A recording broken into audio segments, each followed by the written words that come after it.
Continuing from where I left, that is on the discussion that we're actually doing about the 5 core systems of managing your farm. Number 4, breeding system. Breeding should never be left to chance. Unfortunately, many farmers simply place animals, males and females together and hope for the stop is not a breeding strategy. I want to give you an example. A cow should ideally produce 1 cow every year. If a cow misses a breeding season, that is income loss. That's it. Without breeding records, farmers often discover the problem far too late. Another example is a rabbit example. One rabbit farmer was frustrated by poor productivity, keeping breeding records, and discovered 3 does consistently produce small litters. He replaced them with better breeding stock. Average litter size increased from 6 kids to 9 kids. The results was more rabbits sold and higher. Well, that's what we want. Good breeding records help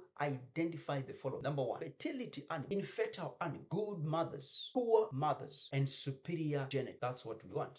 Number 5, financial management system, one of my favorites. This is where many farms struggle. Farmer sells animals and sees money in bank account. That's what we do. He assumes he made a profit, but did he? That's the question. Without financial records, nobody knows. I want to give you a practical example again here. A farmer sells a steer for $1,500 cash. That sounds good, all right. But if feed, labor, veterinary costs, transport, and other expenses total $1,450, then the actual profit is only $50. Many farmers are surprised when they finally calculate the true costs. You must know income, feed costs, veterinary costs, labor, fuel, repairs, transport, and other expenses. Right? They must always be included. After that, then can you calculate profit accurately? So without this, you cannot calculate the actual profit, because turnover is not profit. You heard me. Sales is not profit. Cash in the bank is not profit. Profit is what remains after all expenses have been paid. The other thing that I want to talk to you about is scalability. Can your farm handle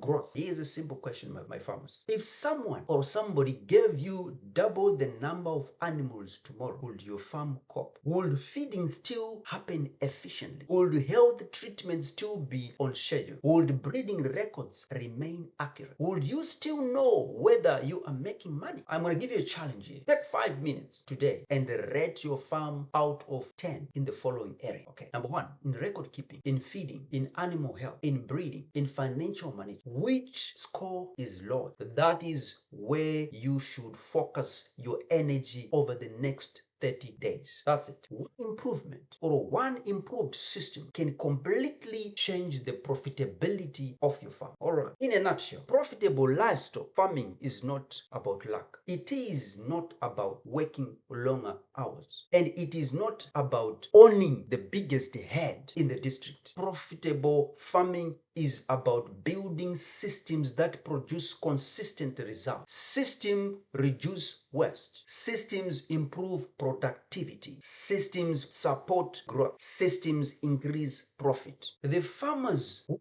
build strong livestock businesses are the farmers who build strong systems first. Right. Thank you for joining me for episode 1 of Livestock Systems with the Agri-Mentor, your main man, NY Asha. In episode 2, we will dive into livestock record keeping and explore the exact records required or every farmer needs around for bookkeeping. Until then, keep learning, keep improving, and keep farming smart. This is the Agri-Mentor, and I will see you in the next episode. Cheers. Shalom.